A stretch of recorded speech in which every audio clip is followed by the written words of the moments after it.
그래서 온 세상을 아름답게 창조하셨습니다. 창세기 1장, 2장을 통해서 하나님이 여섯 동안 천지를 창조하신 사건을 살펴보았습니다. 그 속에는 하나님이 사람을 위해서 온갖 아름다운 것들로 가득 채워 주셨음을 보게 됩니다. 그러기에 사람이 창조될 때는 그 주변 환경이 하나도 부족함이 없는 완벽한 환경으로 하나님이 창조해 주셨습니다. 사람이 살기에 최적의 상태가 되었다라고 하는 것을 생각을 해보았습니다. 우리가 보면 바로 앞에 하나님이 사람을 창조할 때의 환경이 어떠했는가를 세 가지로 말씀을 해주는데, 들에는 초목이 아직 없었다라고 말씀을 하고 있습니다. 아직 땅이 저주를 받기 이전이었기 때문에 가시와 은근키와 잡초들이 나지 아니하는, 그래서 하나님이 창조하신 그 동산에는, 하나님이 창조하신 그 땅에는 온갖 곡식, 온갖 과일나무와 또 영양가 있는 모든 것들이 아름다운 영향을 받으면서 잘 자라는 환경을 조성해 주었습니다. 둘째는 밭에는 채소가 나지 않았다라고 말씀합니다. 이 채소란 말은 곡식, 곡물을 가리킵니다. 사람이 사는 그 땅에 주변에 먹을거리가 너무나 풍부하였기에 사람이 땀을 흘려서 경작할 필요가 없었기에 곡식이 필요하지 않았다라고 하는 것을 말씀을 하고 있습니다. 세 번째는 땅에는 물이 넉넉했다라고 말씀을 하고 있습니다. 사람이 타락하기 전에는 땅에서 셀 수 없는 물로만 가지고도 온 동산을 적시고 뿐만 아니라 온 대지를 적시고도 남더라는 겁니다. 그래서 하나님이 창조하신 이 땅에는 늘 나무가 푸르고 또 열매를 풍성하게 맺을 수 있는 물이 넉넉한 땅이었음을 말씀을 해주고 있습니다. 이와 같이 하나님은 사람을 위해서 완벽한 환경을 만드셨습니다. 그리고 나서 하나님은 창조의 최절적인 사람을 창조하십니다. 우리가 지난 시간 살펴본 대로 사람의 창조는 세 단계로 이루어지고 있음을 보게 됩니다. 첫째, 하나님이 사람을 흙으로 지으셨다라고 말씀합니다. 사람의 근본은 흙이라고 하는 겁니다. 따라서 사람은 티끌 같은 존재고 진토에 불과하다는 사실을 말씀을 하고 있습니다. 이 사실을 기억한다면 우리가 창조주 하나님을 경외하고 하나님을 잘 섬기고 의지할 수밖에 없는 사람인 것을 보게 됩니다. 나는 흙에서 와서 흙으로 돌아가는 존재라는 사실을 생각할 때 우리는 하나님을 더욱더 의지해야 됩니다. 뿐만 아니라 하나님은 사람의 코에 생기를 불어넣어 주셨습니다. 하나님은 사람의 코에 직접 생기를 불어넣어 주셨습니다. 그래서 새나 다른 동물과 다르게 하나님이 특별한 존재로 사람을 창조하셨다라고 말씀을 해주고 있습니다. 그래서 우리는 하나님이 특별한 존재로 만드신 것을 생각하며 그 내에 감사하며 살아갈 수밖에 없음을 보여줍니다. 세 번째는 사람은 생명이 되었다라고 말씀합니다. 하나님께 생기를 부어받게 되자 지능이었던 사람이 살아 움직이는 존재가 되어집니다. 이와 같이 하나님 우리에게 생명을 주시다는 사실을 기억하게 된다면 하나님께 헌신하고 충성하는 것이 마땅하다라는 것을 보여주고 있습니다. 오늘 본문의 말씀은 하나님이 사람을 위해서 만드신 에덴 동산을 말씀해 주고 있습니다. 에덴 동산은 하나님이 사람을 위해서 만드신 최초의 주거지라는 사실을 보게 되어집니다. 오늘 본문을 세 가지로 나누어 생각해 보는데, 첫 번째는 사람이 살게 될 동산의 강경, 두 번째는 사람이 에덴 동산에서 해야 될 일이 무엇인가, 세 번째는 에덴 동산에서 하지 말아야 될 일이 무엇인가, 이 세 가지를 차례대로 살펴보려고 합니다. 이사야 51장 3절에 보니까 나 여호와가 시온의 모든 황폐한 곳들을 위로하여 그 사막을 에덴 같게 그 강야를 여호와의 동산 같게 하였나니 그 가운데 기뻐함과 즐거움과 감사함과 창하는 소리가 있으리라 라고 말씀합니다. 하나님의 시온을 위로하고 그 모든 황폐한 곳을 위로하시면서 사막을 에덴같이 강야를 여호와의 동산 같게 만드셨다라고 말씀합니다. 그 결과 시온 백성들이 기뻐함과 즐거움과 감사함과 하나님을 찬양하는 소리가 넘치게 되었다라고 말씀하고 있습니다. 이 아침 주님의 위로하심이 저와 여러분에게 넘치기를 바랍니다. 그래서 우리의 삶이 에덴 같고 여호와의 동산 같아서 그 가운데 우리가 살아가는 가운데 날마다 우리의 삶 속에서 기뻐함과 즐거움과 감사함과 찬송하는 소리가 끝없이 올려드리는 그런 복된 삶이 되어지기를 주님의 이름으로 축복합니다. 첫 번째로 삶이 살게 될 에덴 동산의 광경이 어떠한가? 먼저 오늘 본문에 보니까 동산의 위치를 8절에 우리가 여호와 하나님이 동방의 에덴의 동산을 창설하시고 거지에 진 사람을 거기에 두시니라 라고 말씀합니다. 하나님의 천지를 창조하시고 특별한 장소를 선택하셔서 사람이 살아갈 동산을 친히 만드셨습니다. 그 동산은 아름답고도 풍요로운 동산이었습니다. 그 동산의 이름을 에덴이라고 지어주셨습니다. 그래서 오늘 보면 15절에 보니까 그것을 두고 에덴 동산이라고 부르고 있습니다. 에덴은 동쪽에 위치하고 있더라고 말씀합니다. 하나님이 동방의 에덴에 동산을 창설하시고 이 동방이라는 말은 동쪽을 가리키는 말인데 이스라엘 땅의 동쪽, 지금 말하면 요르단 근처에 하나님이 에덴 동산을 만드셨다라고 하는 겁니다. 우리말로 하면 우리나라의 동해 이런 의미를 가지고 있는 것이 동방이란 그런 의미를 가지고 있습니다. 에덴이라는 말은 기쁨, 즐거움, 한이 이런 뜻을 가지고 있습니다. 시편 36편 8절에 보니까 그들의 주의 집에 있는 살찐 것으로 풍족할 것이라 주께서 주의 복락의 강물을 마시게 하시리이다. 이 에덴이라는 단어를 시편에는 복락이라는 단어로 번역을 하기도 합니다. 에덴은 하나님께서 사람들로 하여금 행복함과 안락과 안식을 누릴 수 있는 좋은 동산을 창조하셨습니다. 따라서 우리 모두가 하나님의 은혜로 매 순간마다 안락함을 누리고 평안함을 누리고 즐거움을 누리고 살아가는 복된 삶이 되기를 바라고 계십니다. 두 번째는 에덴을 보면 동산에 나무들이 나옵니다. 9절에 보니까 여호와 하나님이 그 땅에서 보기 아름답고 먹기에 좋은 나무가 나게 하시니 동산 가운데는 생명나무와 선악을 알게 하는 나무도 있더라 라고 말씀합니다. 에덴 동산은 자그마한 숲이 아닙니다. 오늘 본문에 말씀하는 것과 같이 그 에덴 동산은 4개의 강물이 흐르는 강줄기가 이르는 큰 동산이었음을 보게 됩니다. 에덴 동산은 하나님이 그 땅에 어떤 나무들이 나게 하는가 하면 오늘 본문에 보니까 3종류의 나무가 나게 합니다. 보기에 아름답고 먹기에 좋은 나무가 나게 하시니 에덴 동산에는 보기에 아름답고 먹기에 좋은 나무들이 풍성하였다라고 말씀합니다. 하나님의 천지를 창조하시면서 하나님이 만드신 최상의 나무들이 에덴 동산에 가득가득 씌워져 있는 겁니다. 보기 아름답고 먹기에 좋은 나무가 있습니다. 그리고 동산 중앙에는 특이한 나무 두 그루가 있는데 하나는 생명나무였고 또 하나는 선악을 알게 하는 나무가 있더라고 말씀을 하고 있습니다.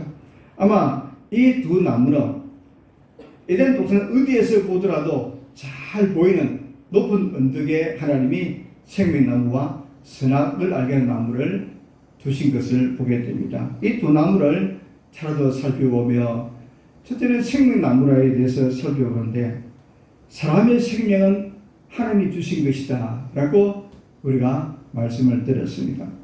하나님이 사람을 흙으로 지으시고 그 코에 생기를 불어넣으심으로 말미암아 사람이 살아있는 존재가 되어서 하나님이 사람에게 생명을 주셨습니다. 따라서 이 생명나무 하는 역할은 하나님으로부터 받은 생명을 끊임없이 보존해 가는 데 필요한 나무가 생명나무 열매라는 겁니다. 창세기 3장 22절에 보니까 그가 그의 손을 들어 생명나무 열매도 따먹고 영생할까 하노라 하시고 또 23절에는 여호와 하나님이 에덴 동산에서 그를 내보내시어 이 생명나무의 허력이라는 것은 대단한 겁니다. 그 열매를 먹으면 죽지 않고 산다는 거예요. 사람이 죄를 범하게 되면 어떤 결과를 가져옵니까? 죽음이 찾아오더라는 거예요. 그런데 죄로 인해서 마땅히 죽어야 될 사람이 생명나무 열매를 먹게 되면 어떻게 됩니까? 죄 가운데 영원히 살게 되는 겁니다. 죄 가운데 영원히 살게 되는 것은 분명히 죽음보다 더 못한 삶이라고 생각할 수가 있습니다.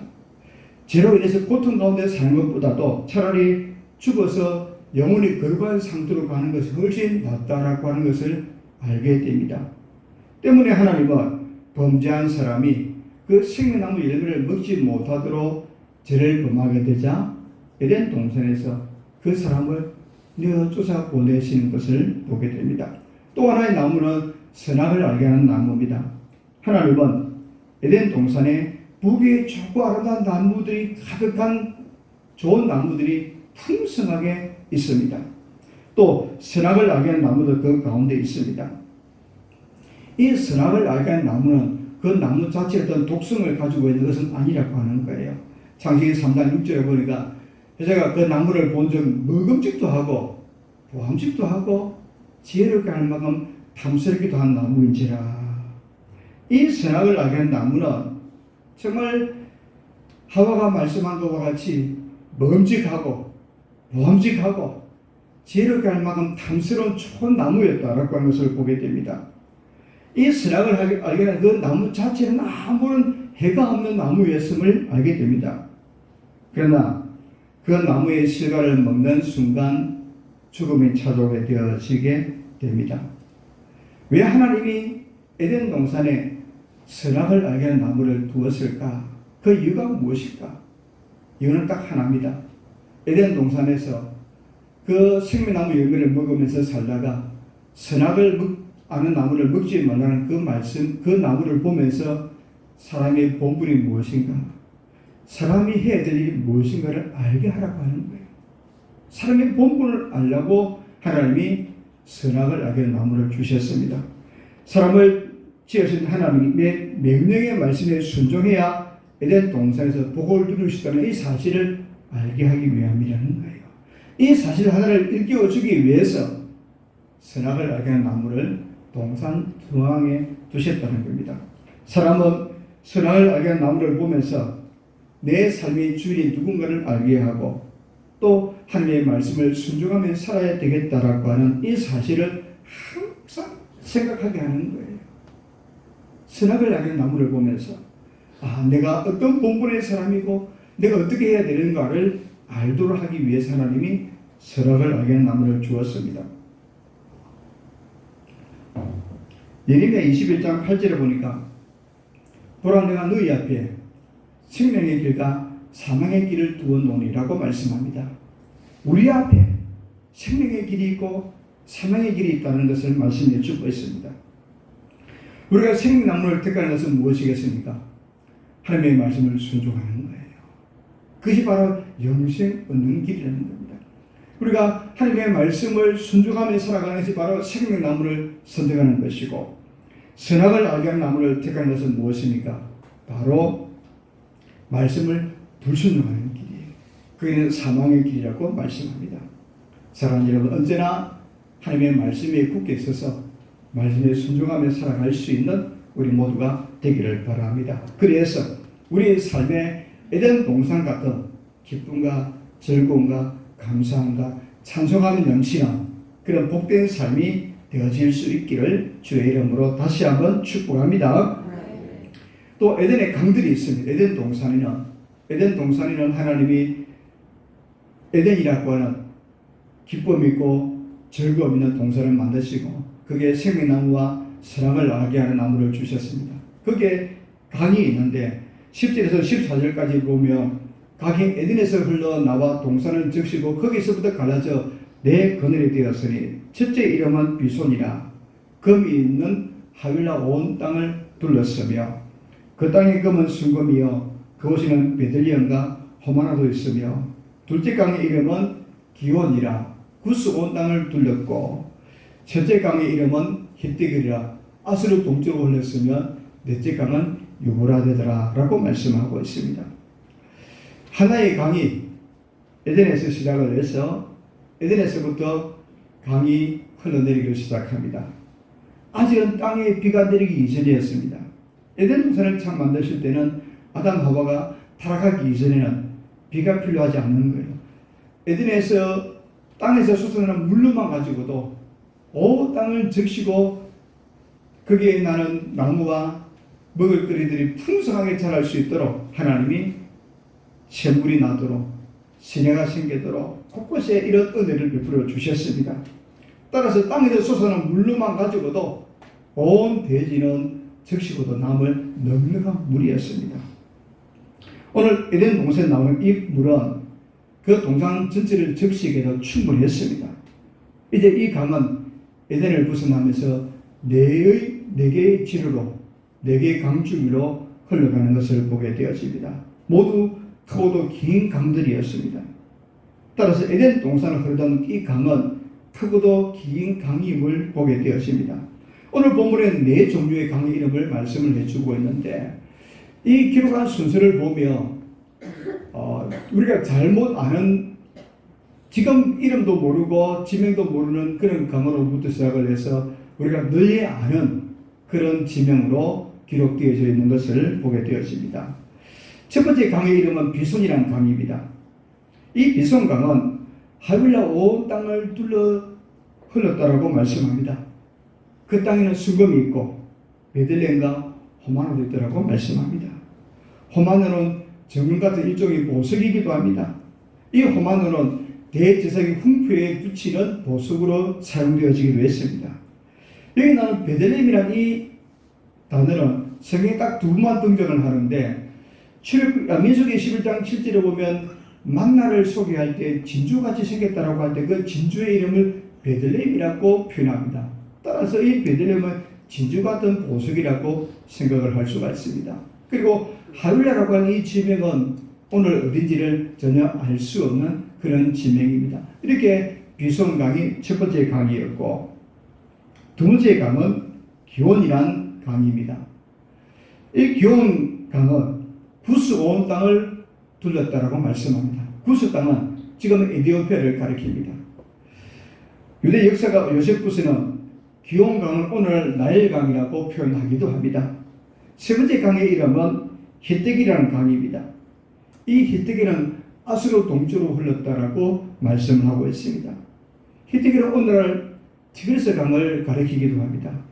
옛 강의 이름을 확인되어지기도 하는 그 강이 히뜨기라는 강입니다. 다니엘서 10장 4절에 보면 바벨론 포로에 끌려갔던 이스라엘 백성들이 히뜨기 강가에서 하나님을 찬송하고 기도하였고 눈물 흘렸던 흔적들을 보여줍니다. 이렇게 히뜨기라는 강은 이스라엘 백성에 널리 잘 알려져 있는 강이기도 합니다.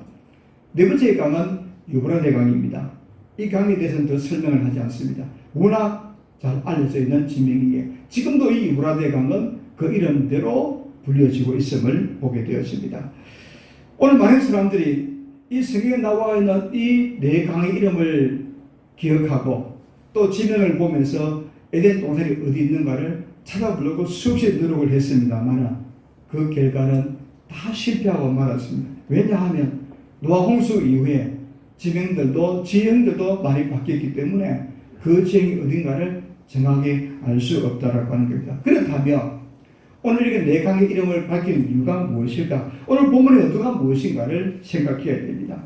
하나님이 에덴 동산에서 네 개의 강의 이름을 밝히고 지명을 밝히는 것은 지리적인 이유를 밝히는 것은 아니라는 거예요. 사람들 하여금 에덴 동산을 찾도록 하기 위해서 하나님이 지명을 밝힌 것은 아니라는 거예요.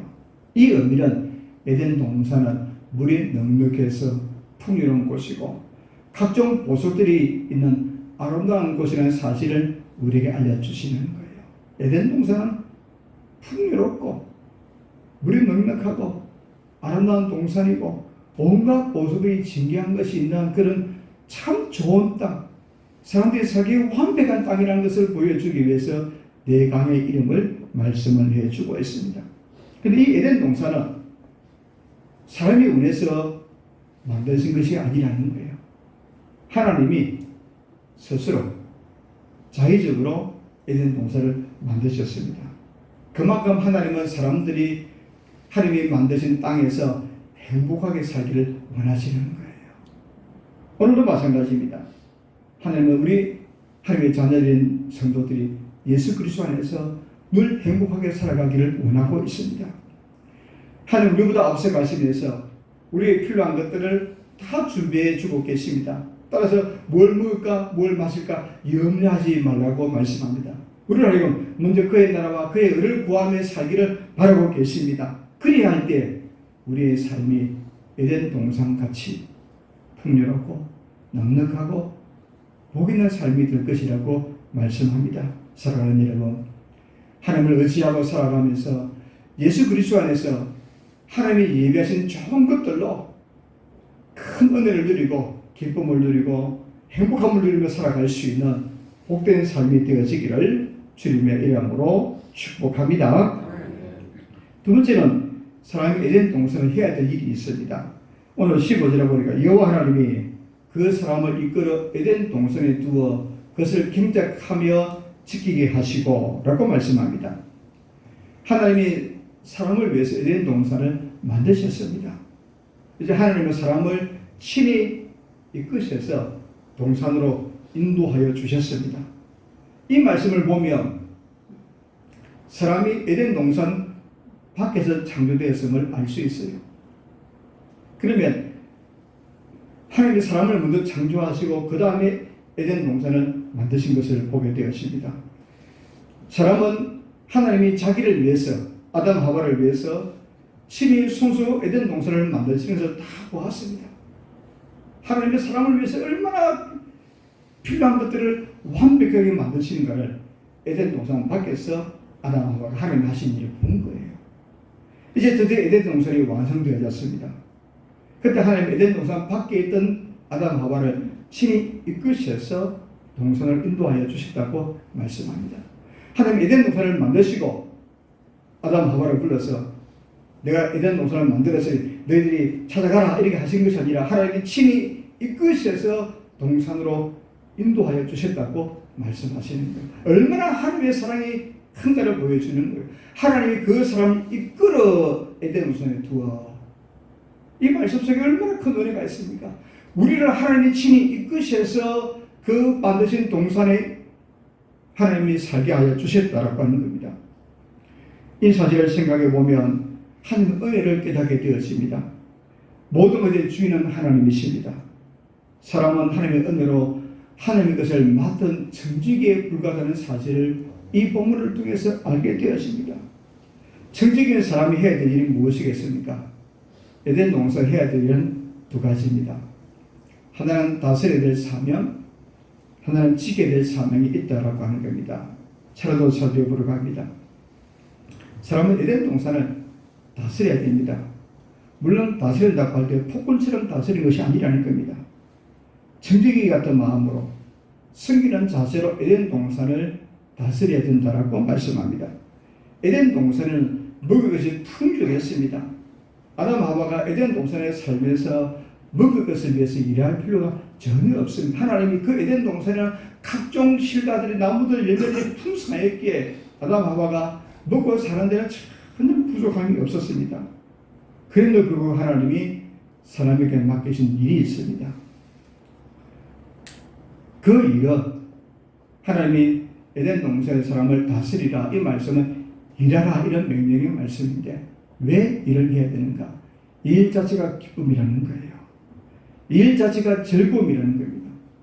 이 일 자체가 건강을 주시는 것이기 때문에 하나님께서 아담 하와에게 에덴 동산에서 일하라는 사명을 주신 거예요. 먹고 살기 위한 일이 아니라는 거예요. 우리 하나님 인식하신 분이 아니라는 겁니다. 하나님은 에덴 동산에서 아담 하와가 먹고 사는 데는 전혀 부족함이 없게 하셨습니다. 그런데 에덴 동산을 다스려야 되는 일을 해야 되는데 어떤 일을 했겠습니까? 아마 아담 하와는 나무를 자르기도 하고 또 동물의 이름을 짓기도 하고 동물이 지나다닐 수 있는 길을 만들기도 하고 이런 일을 했을 것이라고 짐작하게 되었습니다. 오늘 이 다스리라는 말은 일로 번역을 하는데 에덴 동산 사람이 해야 될 일은 사람에게 부담을 주는 일이 아니라는 거예요.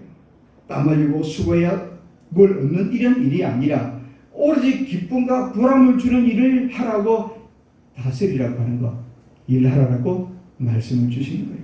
아담 하와는 에덴 동산에서 일하는데 기쁨과 즐거움과 보람을 얻기 위해서 일하도록 명령을 주셨습니다. 또 하나 지켜야 될 사명이 있다고 하는 겁니다. 에덴은 하나님이 사람에게 맡겨주셨습니다. 사람에게 에덴 동산을 맡겨주시면서 파괴하거나 훼손할 권리를 주신 것은 아닙니다. 사람은 청지기로서 에덴 동산을 잘 가꾸도록 하나님이 에덴 동산에 사람을 보내셨습니다. 하나님이 만드신 그 에덴 동산을 하나님의 뜻 가운데 잘 가꾸도록 그 동산을 잘 가꾸고 지켜나가는 사명을 주셨다는 겁니다. 이를 위해서 해야 될 일은 무엇이겠습니까? 하나님의 말씀을 먼저 생각해야 되는 거예요. 하나님이 에덴 동산을 맡기셨는데 하나님이 어떻게 이 에덴 동산을 관리해야 되는가, 다스려야 되는가, 이런 것을 먼저 생각해야 되는 거예요. 주인의 뜻을 먼저 살펴야 된다는 거예요. 그래야 에덴 동산을 아름답게 만들 수 있지요. 하나님 에덴 동산을 사람에게 맡겼지만 사람의 의도대로 동산을 가꾸는 것이 아니라 하나님의 뜻대로, 하나님의 말씀대로, 하나님의 의도대로 동산을 만들어가야 한다는 거예요. 이런 지켜야 될 사명을 주셨습니다. 그런데 사람이 하나님의 말씀을 지키지를 못하게 됩니다. 그 가운데 에덴 동산을 지키지 못하고 동산을 쫓겨나게 되었습니다. 하나님의 말씀을 지키지 못하는 결과가 무엇입니까? 일이 사람에게 기쁨을 주는 것이 아니라 일이 큰 고통이 되어지고 말았습니다. 사람은 에덴 동산에서 쫓겨나고 말았습니다. 그때부터 에덴 동산을 지키는 사명은 천사들에게 맡겨지게 됩니다. 사랑하는 여러분, 우리 모두가 하나님의 말씀에 굳게 있어서 말씀을 잘 지켜나가기로 힘쓰기를 바랍니다. 그래서 하나님이 우리에게 허락하신 에덴 동산을 잘 관리함으로 주 안에서 행복한 삶, 기쁨의 삶, 감사함의 삶을 살아갈 수 있는 은혜가 있기를 주님의 이름으로 축복합니다. 세 번째는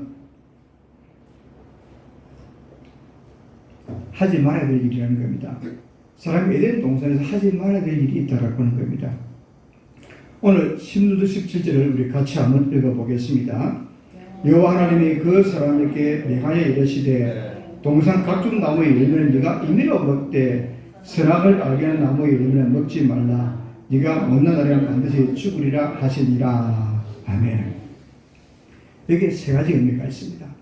첫 번째는 하나님이 명하시는 것, 두 번째는 하나님이 허락하시는 것, 세 번째는 하나님이 금하신 것이 무엇인가를 말씀하고 있습니다. 첫 번째는 하나님의 명하신 것이 있습니다. 오늘 본문에 보니까 여호와 하나님이 그 사람에게 명하여 이르시되 라고 하는 겁니다. 이 말씀은 성경 제일 처음으로 명령의 말씀이 나오는 거예요. 하나님이 사람에게 명령하신 말씀이라는 겁니다. 이 명하여 이르시되, 하나님이 사람에게 강조하면서 명령의 말씀으로 하나님이 명한다, 이건 하면 되고 안 된다는 이 말씀을 강조적으로 말씀하기 위해서 명하여 이르시리라고 말씀하시는 겁니다. 따라서 하나님의 말씀은 반드시 순종해야 되는 것을 오늘 말씀 속에 전제로 담고 있습니다. 하나님의 창조주입니다. 사람은 피조물입니다. 하나님은 에덴 동산의 주인입니다. 사람은 에덴 동산의 청지기라는 겁니다. 그러기에 하나님의 사람에게 명하셨습니다. 이에 따라 사람은 마땅히 하나님의 명령에 순종해야 됩니다. 우리 모두가 하나님의 말씀에 순종해야 한다는 겁니다. 이것은 하나님이 강하게 우리에게 주시는 말씀이라는 겁니다. 하나님이 에덴 동산을 아담 하와에게 명령하셔서 이렇게 명하시는 말씀을 주셨습니다. 그 말씀에 순종하라는 겁니다. 그러면 두 번째로 하나님이 허락하신 것이 무엇입니까? 하나님 에덴 동산을 초라하거나 또 풍요롭게 만들지 않으신 것이 아니라는 거예요. 하나님은 에덴 동산을 풍요롭게 만드셨고 또 그 에덴 동산은 사람이 겨우 풀칠하고 먹고 살 정도로 만든 것이 아니라는 겁니다. 하나님 에덴 동산에 사람들이 마음껏 먹고 살 수 있는 풍성한 것들로 만드셨다는 겁니다. 하나님 사람에게 에덴 동산에 각종 나무의 열매를 마음껏 먹도록 은혜가 풍성하게 만드셨다는 겁니다. 뱀이 여자를 유혹할 때에 하나님은 결국 사람에게 인식하지 않다는 것을 말씀한 것과 같이 에덴 동산은 하나님이 정말 풍요로운 것들로 가득 만드셨습니다. 그래서 에덴 동산에 각종 나무의 실과를 마음대로 먹으라는 이 허락하신 것이 있다고 하는 겁니다. 그래서 사람은 하나님의 명령의 말씀을 거역할 이유가 전혀 없는 거예요. 또 지키지 못할 이유도 없는 겁니다. 왜냐하면 에덴 동산에 부족한 것이 전혀 없기에 당연히 하나님의 말씀을 듣고 순종해야 된다는 거예요.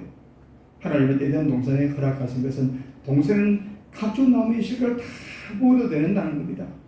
그런데 한 가지 금한 것이 있습니다. 오직 한 가지, 선악을 알게 하는 나무의 실과를 먹지 말라라고 말씀합니다. 자, 하나님이 오늘 선악을 알게 하는 나무의 열매는 먹지 말라, 이 말씀은 무엇이 전제가 되어져 있습니까? 이 말씀 속에는 하나님이 불순종하겠구나, 이 말씀이 전제가 되어져 있는 거예요. 먹지 말라. 이 나무를 먹는다는 말은 순종치 않겠다는 행위가 담겨져 있는 겁니다. 하나님의 명령의 말씀을 순종하지 않는 것이 바로 악한 것이다라고 말씀하는 겁니다. 선악을 알게 하는 나무를 먹는 순간 사람은 제일 처음으로 악을 행하게 되는 거예요. 사람은 선악을 알게 하는 나무를 먹는 그 순간 악한 것이 무엇이고 하나님의 명령의 말씀을 불순종하는 것이 무엇인가를 알게 되는 겁니다.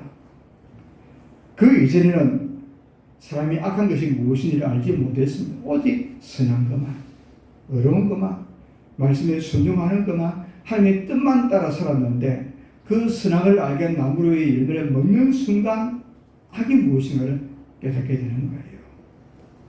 하나님 음이 금하셨음에도 불구하고 사람이 선악을 알게 한 나무의 열매를 먹는 것은 무엇을 말씀합니까? 선과 악의 기준을 하나님의 기준이 아니라 사람의 판단에 따라서 선과 악을 판단하겠다는 거예요. 그래서 선악을 알게 한 나무의 열매를 먹게 되는 겁니다. 그 열매를 먹으면 내가 판단할 때, 내가 생각할 때 무엇이 선이고 무엇이 악한 것인가를 내가 한번 알아보겠다는 거예요. 그래서 그 선악과를 먹게 된다라고 하는 겁니다. 사람의 비극은 여기서 시작되어집니다. 하나님을 의존하지 아니하고 자기 판단으로, 사람의 판단으로 의를 분간하겠다라고 하는 것은 바로 악의 시작이라고 하는 것을 보여주고 있습니다. 마치 탕자가 아버지 집을 떠나서 내 힘으로 살아보겠다고 생각했던 것과 같다는 겁니다. 우리가 탕자의 비유를 통해 잘 아는 것처럼 탕자가 아버지 집을 떠나서 자기 힘으로 살아보겠다고 세상을 가지고 나갔다가 받은 결과가 무엇입니까? 돼지우리관에서 돼지가 먹는 열매를 먹는 비참함이 그에게 찾아왔다는 겁니다.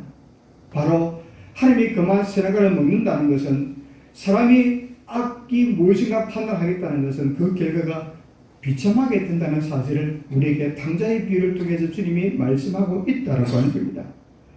창세기 3장의 말씀을 통해서 사람이 선악을 알게 된 나무의 열매를 먹은 그 결과가 어떠한가를 잘 보여주고 있습니다. 하나님이 예고한 대로 사막이 왕노릇하게 되었습니다. 하나님 우리에게 풍성한 은혜를 베풀어 주셨습니다. 하나님 우리에게 생명나무의 실제가 되는 예수 그리스도를 우리에게 주셨습니다. 하나님은 우리가 예수 그리스도 안에서 날마다 천국의 삶을 살기를 바라고 계십니다. 또 우리에게 선악을 알게 하는 나무의 열매도 주셨습니다. 우리 각자에게 하나님은 금한 것이 있다라고 하는 겁니다. 우리가 하지 말아야 될 것을 우리에게 주신 것이 있다라고 하는 겁니다. 그건 우리는 절대로 해서 안 된다는 거예요. 그것이 바로 이 시대에 주시는 선악을 알게 하는 나무의 열매가 무언가를 말씀하는 겁니다. 하나님 내게 금하신 것, 하지 말아야 될 것이 무엇인가? 안 해야 된다는 거예요. 이것이 바로 이 시대에 주는 선악을 알게 하는 나무의 열매가 무엇인가를 주는 교훈이라는 겁니다. 우리가 내게 금하신 것, 생각조차 하지 말아야 된다는 겁니다. 그걸 먹는 한은 정녕 죽으리라는 말씀을 맹심하고 기억해야 됨을 보여줍니다. 사랑하는 여러분, 우리의 생명나무신 예수님과 날마다 동행하는 삶을 살아갈 수 있기를 바랍니다. 예수님과 동행하는 삶을 살아갈 때 바로 에덴의 삶이 되어지고 천국의 삶이 되어지고 기쁨의 삶이 되어지고 즐거움의 삶이 되어지고 감사하는 삶이 되어지고 찬송하는 삶이 되어집니다. 사랑하는 여러분, 생명나무의 실제가 되시는 예수님을 주셨습니다. 그 예수님과 날마다 동행하고 주님 주신 은혜가 기쁨이 또 주의 주시는 평강이 우리의 삶의 품성이 넘치기를 주님의 이름으로 축복합니다.